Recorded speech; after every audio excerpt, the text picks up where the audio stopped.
call the meeting to order. Please rise for the Pledge of Allegiance. I pledge allegiance to the flag of the United States of America and to the republic for which it stands, one nation, under God, indivisible, with liberty and justice for all.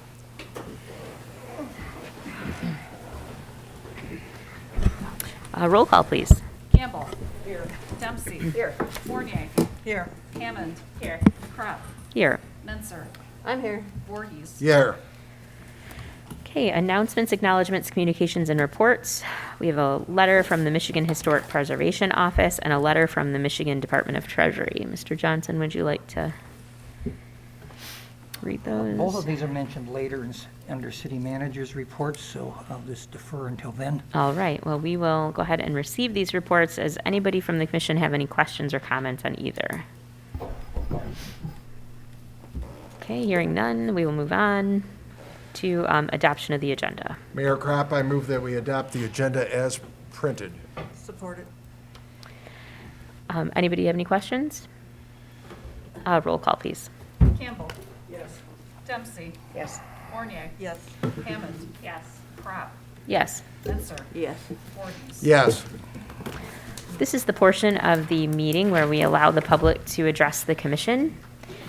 We ask that you abide by our 3-minute rule, and you must give us your full name and your residential address. We will address everybody who's in person with us, and then we will go to Zoom. Is there anyone in person who would like to address the commission at this time? Okay, seeing none. We'll go to the Zoom. Eric? Okay. Eric, can you give us your full name? Good evening. My name is Eric Rick. I live at 1689 Hampton Road, Mount Clemens, Michigan, 48043. And I just, on the implementation of the master plan, I noticed item ED17, which is establish ad hoc committee to evaluate reinvigorating mineral bath industry, has been kind of sitting there untouched since it was added back in 2015. Maybe 2022 is the year where we get the ball rolling on that now that downtown's kind of seeing a resurgence. That's all. Thank you. Thank you. Is there anyone else from Zoom? Okay. All right, we'll go ahead and move on to administrative responses to issues or questions. We don't have any, so approval of minutes.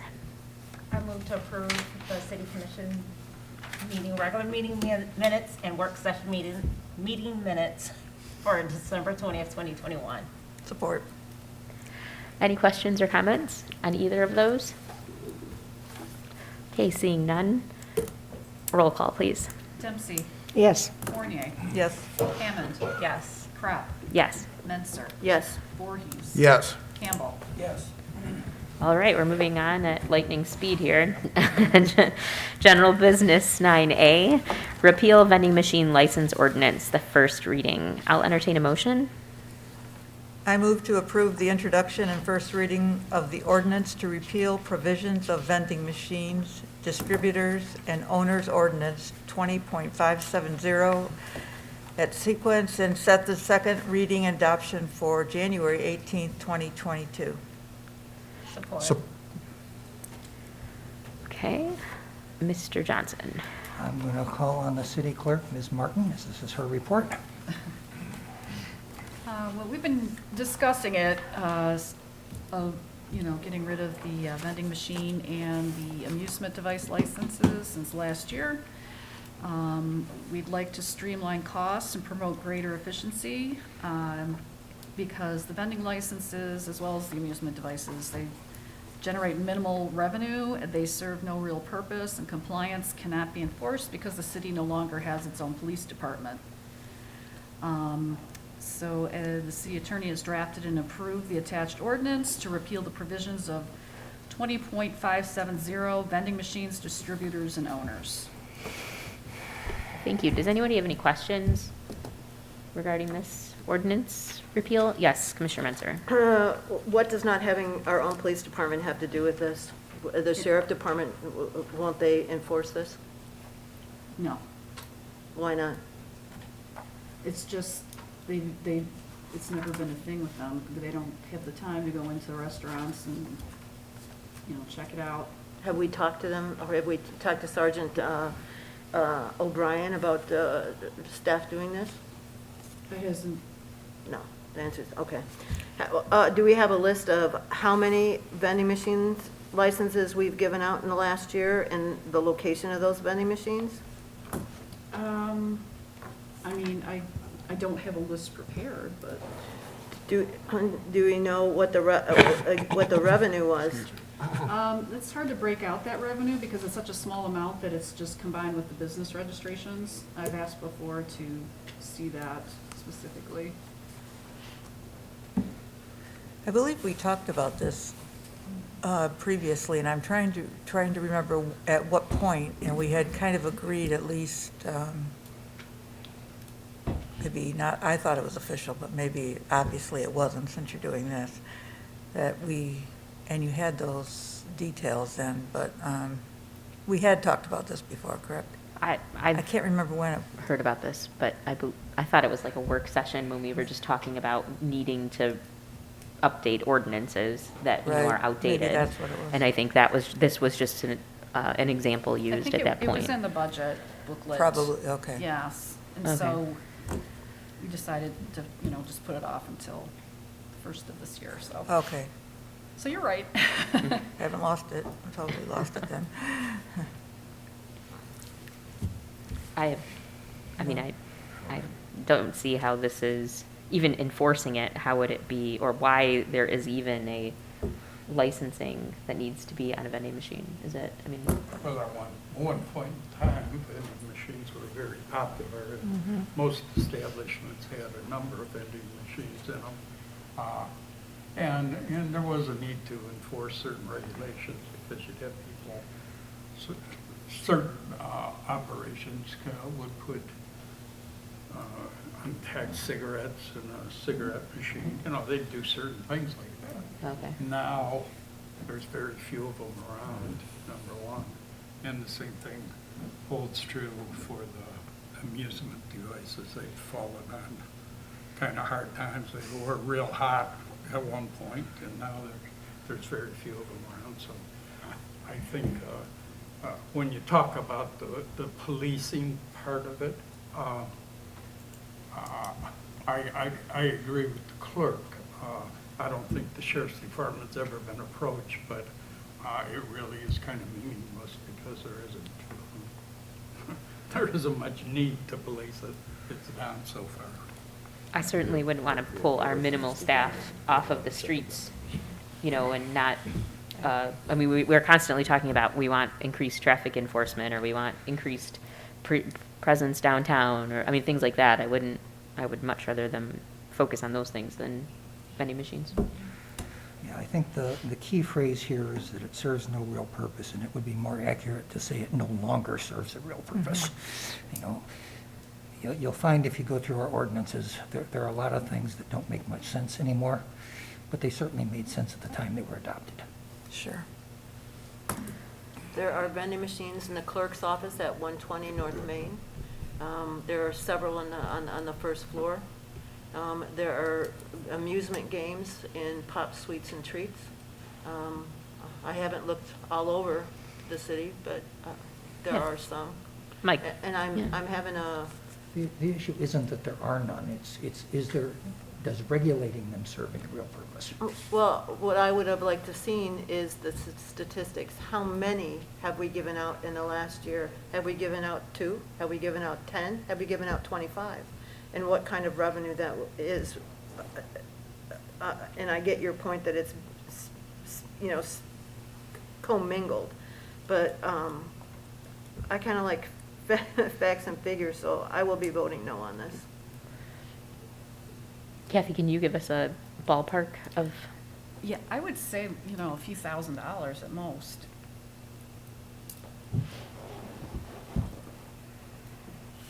anybody else have any questions? I do. Okay. Kathy, can you tell us, do you have to chase them down? Do you have to send letters? Or are they pretty Yes. responsive right away? Because I do remember from years past, very few paid, and we had to Right. chase them And then down. there's no way, I mean. We send some a letter people are and- honest and they do it, and Right. then the people Okay. that don't, I mean, there's It's a lot of nothing really time. to do to It's the time rest- consuming on your Yes, part, and, and, yeah, I mean, there's the okay. people that don't comply, you know, we can't send the police out after them, there's no Right. real penalty. That's what I thought, So that's where so, yeah, a lot okay. of the problem is, that's where the enforcement comes in, that's just always, you know, it's the way it's been, it's just, I don't know, the police have never, since I've been here. Well, we just heard twice that we haven't even talked to the sheriff's department about it. That's just the sheriff before that, they didn't do that either, so. I had no problem asking him, but, I think they prioritize, and, because we've talked about the lack of ability to get them to go after the, not abandoned cars, but the cars with no license plates.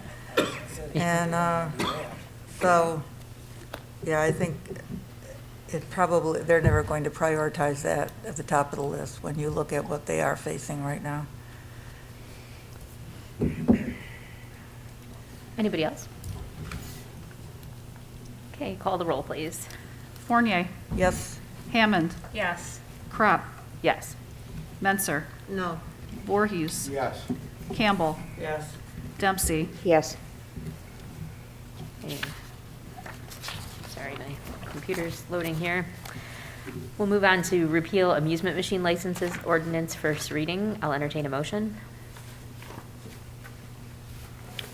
I move to approve the introduction and first reading of the ordinance to repeal provisions of the amusement machines ordinance 20.580 and set their second reading and adoption for January 18th, 2022. Support. You have before you basically the same reports you had on the previous item with just the name and number of the ordinance changed. I'll let Kathy speak to it in a minute, but basically we feel the same way about this one as we do about the previous one, that it really serves no current purpose, and we think it should be repealed. The only thing I could really add to this is that there's even less amusement devices than we have vending machine licenses in the city, so otherwise it's, you know, we're pretty much in the same situation. I guess we kind of got this ball moving too by, you know, the finance, when we were doing the budget, the finance director wants to streamline these accounts and, you know, what are we doing this for? What is the purpose? You know, so it's just sort of an outdated ordinance. We're just trying to, you know, streamline our efforts and not buy the labels every year and There you go, yeah. So, does anybody have any questions for Mrs. Martin? I'm going to just say the same arguments I already previously said.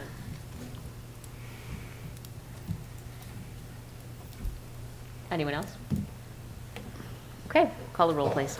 Hammond, Yes. Crop, Yes. Menser, No. Voorhees, Yes. Campbell, Yes. Dempsey, yes, Fournier. Yes, Okay, general business 9C, banking relationship with Comerica Bank. Mayor Kraft, I move that we approve the use of Comerica Bank for its banking services and to authorize a finance director treasurer to open any necessary accounts. support. Mr. Johnson? Yes, we've talked to you previously about some of the problems that we've encountered with Huntington Banks since they took over TCF Bank. We've already moved the coin counting function and coin deposits to Comerica. And the finance director, Mr. Mason, would like to move the rest of our accounts to Comerica. I believe he is online. Patrick, you need to look under Linda.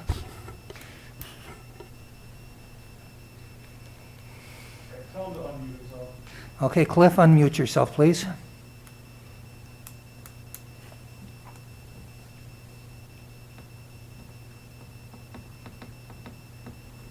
Okay, let's try now. There we go. We hear you, Cliff. Okay, thank you. Good evening, Mayor Council. Yeah, this particular time, I believe it'd be advantageous for the city to move the remainder of its banking function and the rest of the how we handle the funds. As far as how we commingle the funds, and the big thing with Comerica Bank, they have a municipal municipal division where they are solely dedicated to that of working with treasurers, finance directors from numerous cities, townships, villages, whatever within the state. In this municipal division, anytime there's an issue, problems, they work together with you. They have people online. They have people totally dedicated to working on the municipal side. And I've taken my staff to meet with several people from this particular municipal division and discuss certain problems that we've encountered. Now, not with any particular bank, but certain events that come up or certain situations that may arise, because we use direct wires for many of our functions, but also for payroll, for our pensioners. And they have people who work directly with you on this. And I certainly feel like going in the future that our people, both in human resources, being Jennifer and Lori in Treasury, it'll be a big advantage for them. It'll help them with any situations they have. And lastly, we already handle our retirement and our health trust fund. They handle the security portion of the retirement systems, and we've encountered zero problems with them. I've known them for many decades, and they're a great group of people to work with, and they're excited about having us on board. Does anybody on the commission? Yes. Cliff, Commissioner are Hudson. you moving all accounts, so you're closing everything out of Huntington? That is correct. Yes. No, Okay. it'd be no advantage to have your banking split. I mean, some communities do it, but obviously, those would be larger communities and with various types of funds they may have. But the city, with the dollar amount that we work with, it would be we'll go directly with Comerica Bank. Okay, thank you. Where This is the this would branch? not prevent him from using Huntington for purchase of certificates of deposit if they were more competitive at any particular time I would think. than the other banks. Okay. Yeah. Okay. Is there a branch in Mount Clemens? No. No. Yes, on Huntington. There's one on. I mean, I'm sorry, on Harrington. Harrington. Harrington and Grove. Just across the railroad track. Clinton Township. We're on Right. the wrong side of the tracks. It may be Clinton Township. Is that Mount Clemens? Yeah, I think it's Clinton Yeah. Township. It is. Yeah, it's very close. Well, I'm very disappointed in Huntington, but they lost the business and they didn't come to the table at all, and I guess that's what would be my other question. Did they come to the table? Did you try to talk to them and find out what's going on? I mean, I think you owe that to a company that you've been doing business with. and has a Before big you just- presence downtown, yeah. Pick up and move. But they just, I'll agree with you, however, they needed to come to us. Oh, I agree. And I think a 10-cent phone call when this wire transfer business was screwed up, and The our payroll, people were on the yes, phone right. for 4 or 5 hours talking to a call center that was located in Columbus, Ohio, and they didn't even know who the hell we were.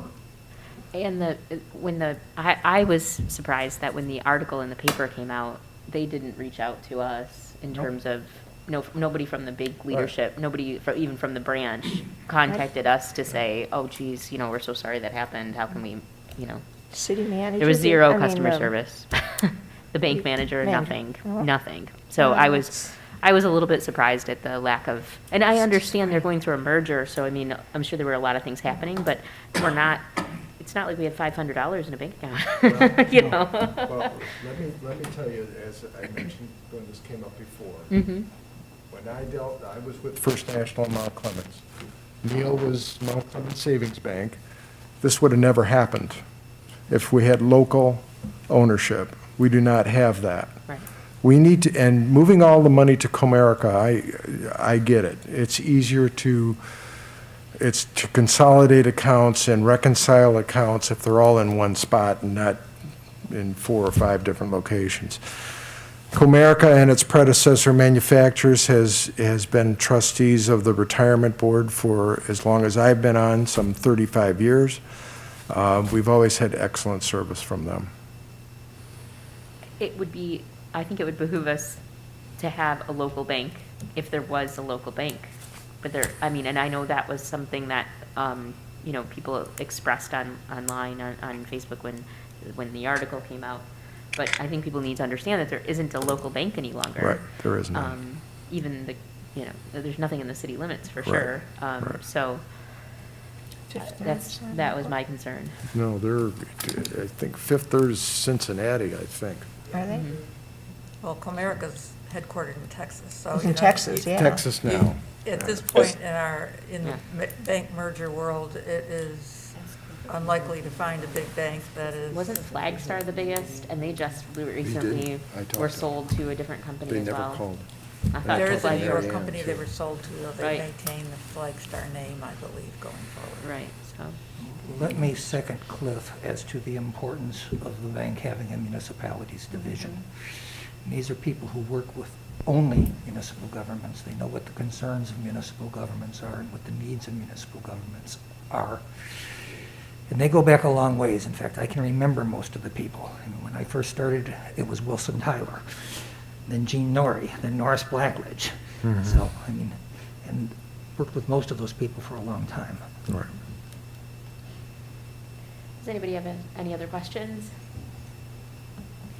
All right, we'll go ahead and call the roll, please. Crop, Yes. Menser, Yes. Voorhees, Yes. Campbell, Yes. Dempsey, Yes. Fournier, Yes. Hammond. Yes. All right, general business 9D, purchases and payment of invoices. Motion to approve purchases and payment of invoices as presented. Support. Mr. Johnson, or does anybody have any questions or comments? Bad news. Okay, seeing none, call the roll, please. Menser, Yes. Voorhees. Yes. Campbell, Yes. Dempsey, Yes. Fournier, Yes. Hammond, Yes. Crop. Yes. Okay, there's no consent, so we'll move on to the city manager's report. Mr. Johnson, Getting ahead of me. sorry.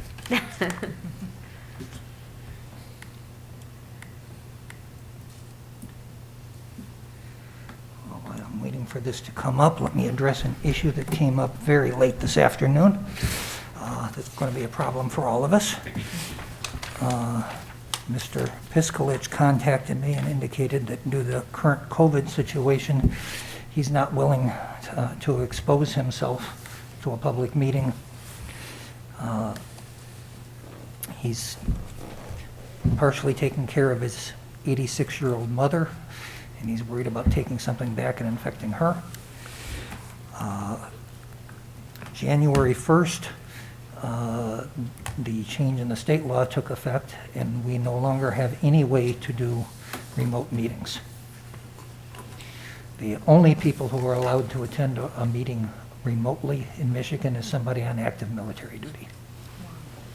So even with a local declaration of emergency, we cannot do that anymore. We can allow the public to, I mean, like, to view us though, like that, like we're doing, Well, and participate?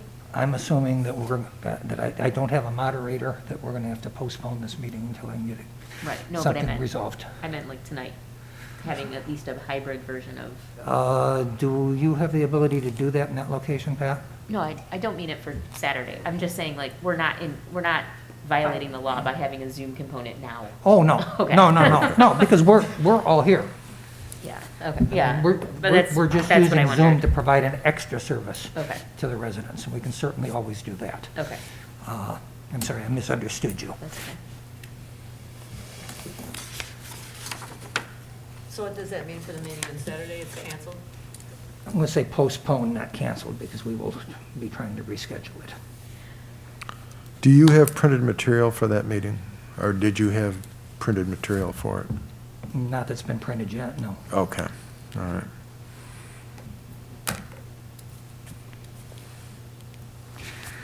So me continue. Marijuana, we received another lawyer letter representing DBJG notifying the city of a second transfer of membership interests, this time from Gibraltar Licensing LLC to EGP License Group LLC.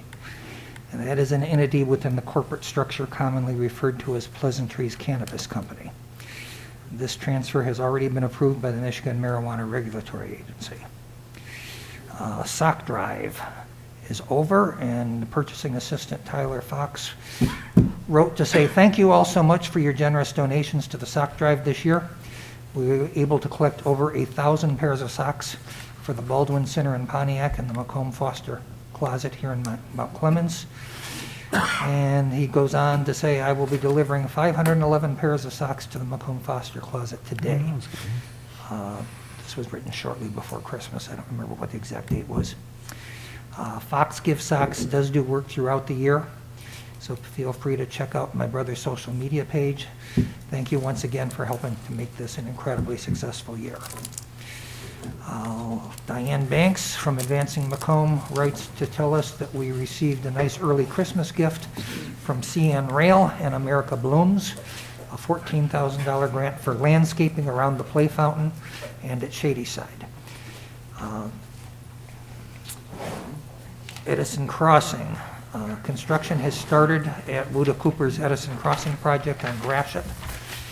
As noted previously, the initial work is mostly going to be underground work, preparing foundations and building a retaining wall, which you probably won't be able to see from the street side. You certainly be able to see it from the riverside. We don't really expect to see any significant above-ground work until spring or summer. One of the two that the reports were included in under item 4, the Anton Art Center building has been listed on the National Register of Historic Places. It's listed as the Carnegie Library, its original name.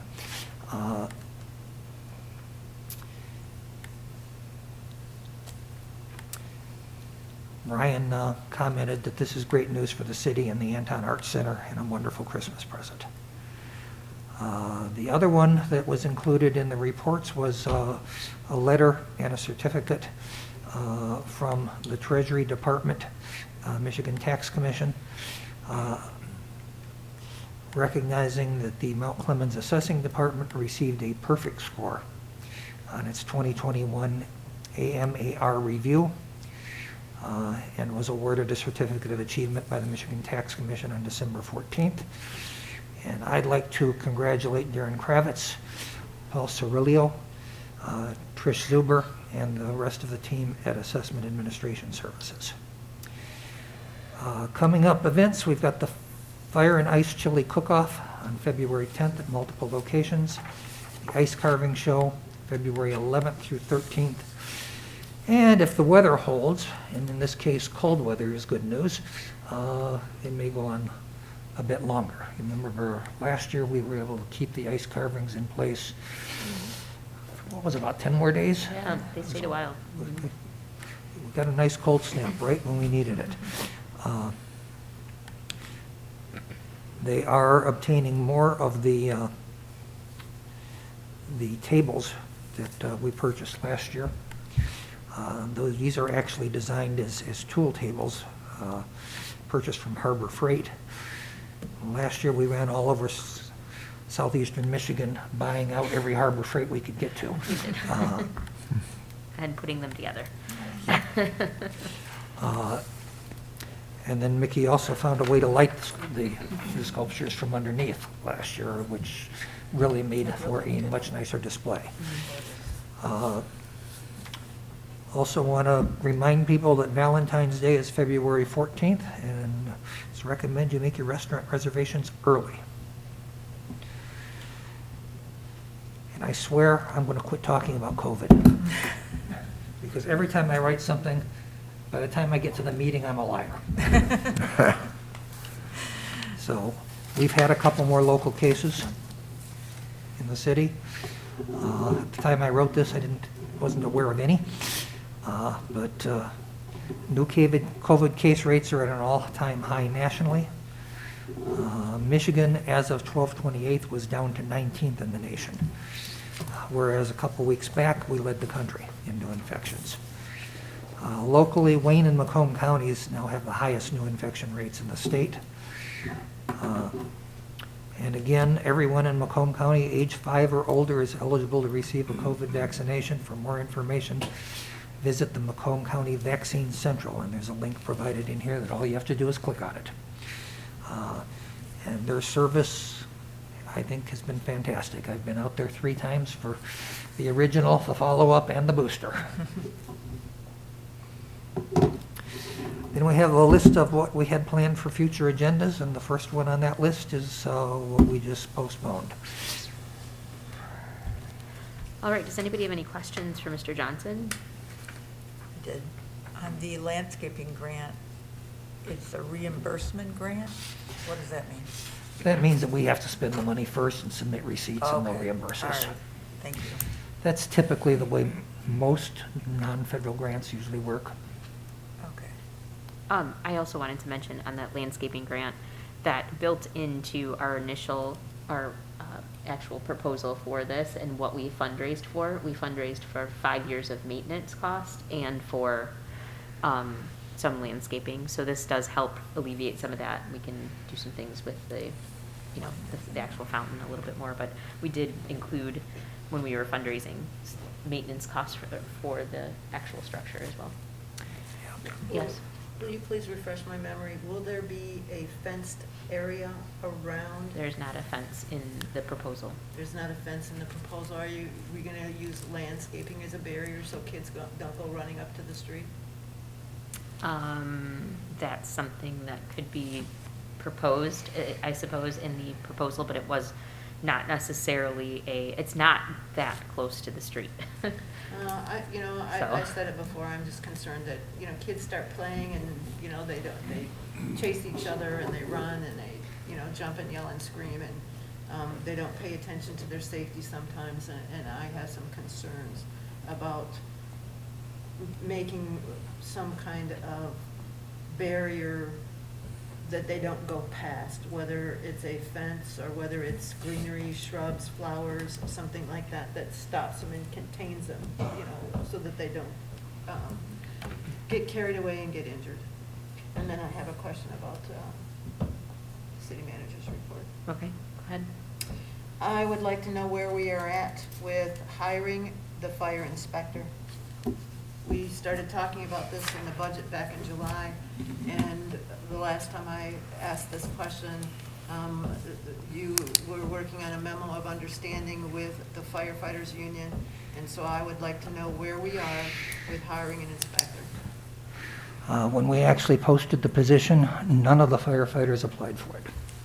Okay, so, So we went for the next phase was the fire chief contacted Safe Built and got a proposal from them to provide that service.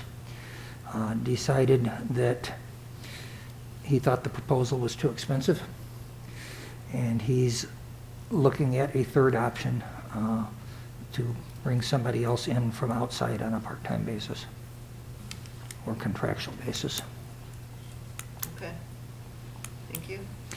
We were very disappointed because at one time we thought we were going to have 4 applicants from in-house, and we were almost positive about one of them, and we got none. Anybody else have any questions for Mr. Johnson? Seeing none, we will move on to to public participation. Sorry, let me get back to my agenda here. This is the second portion of the meeting where we allow the public to address the commission. And we just ask that you give us your full name, abide by our 2-minute rule, and let us know your residential address. We'll, again, start with people in person and then move to Zoom. Is there anyone in person who would like to address the commission? Okay, seeing none. Patrick, anybody on Zoom? Okay. All right, we'll go ahead and move on then to commissioners' comments. Commissioner Dempsey. I have no comments this evening. All right, thank you. Commissioner Voorhees. Thank you, Mayor Kropp. I would like to wish our mayor a belated happy birthday Oh, thank you. and best wishes to you. Thanks. I would also like to wish our citizens and employees a very happy new year as we enter it. Let's hope it's a nice, healthy one. A big shout out to Jeff Wood and his street cleaning crew. They were on my street, North Esplanade, at 8 a.m. on Sunday, clearing the snow. A job well done.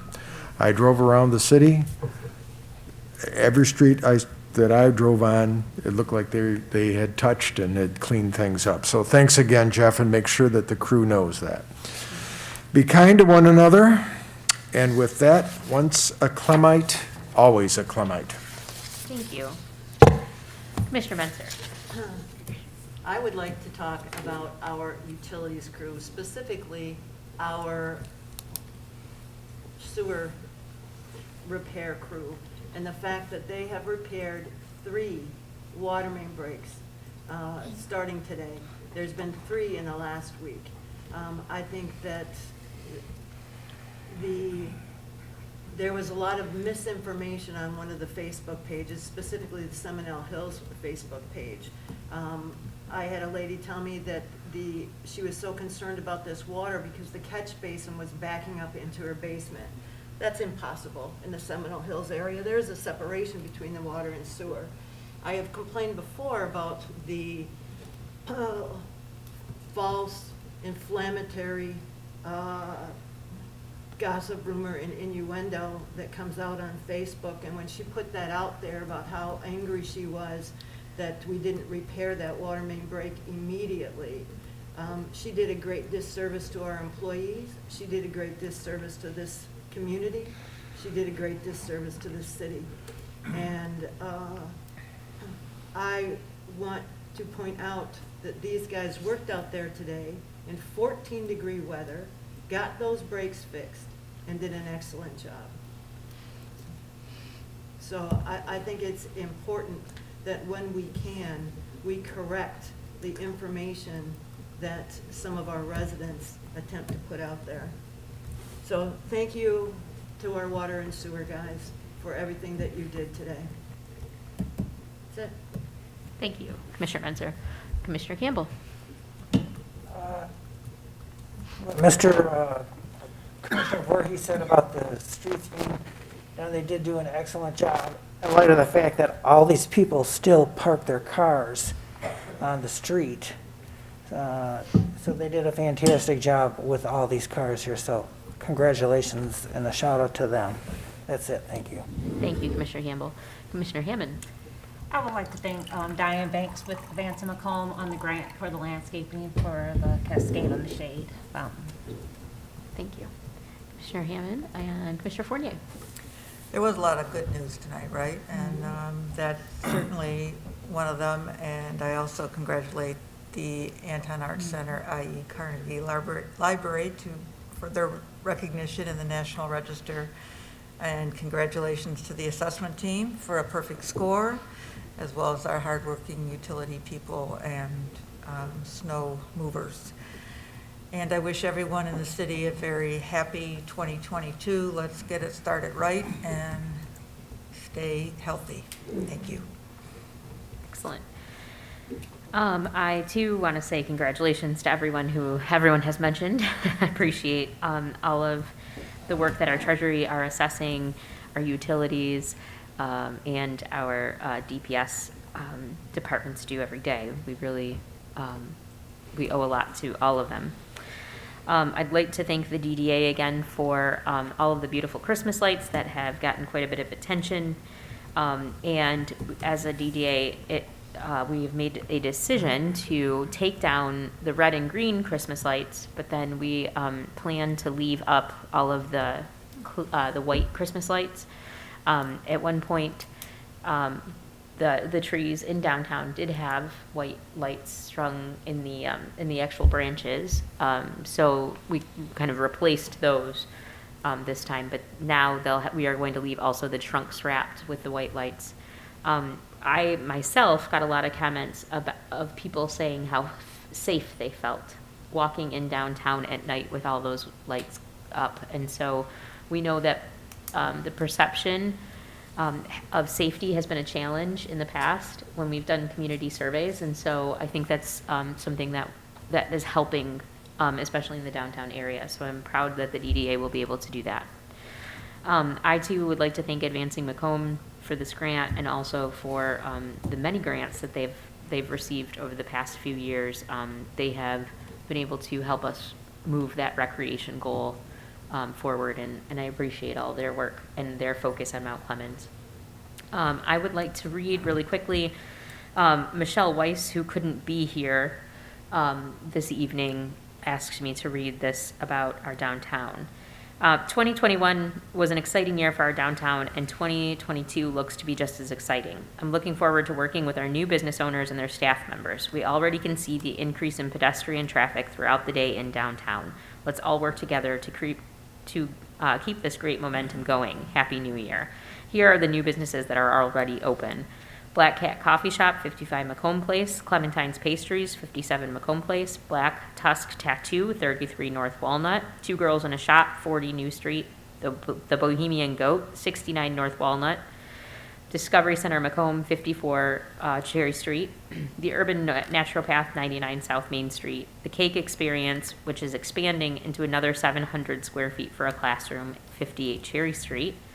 Gumbo's, which will be expanding to 55 North Walnut to add a bar to their restaurant.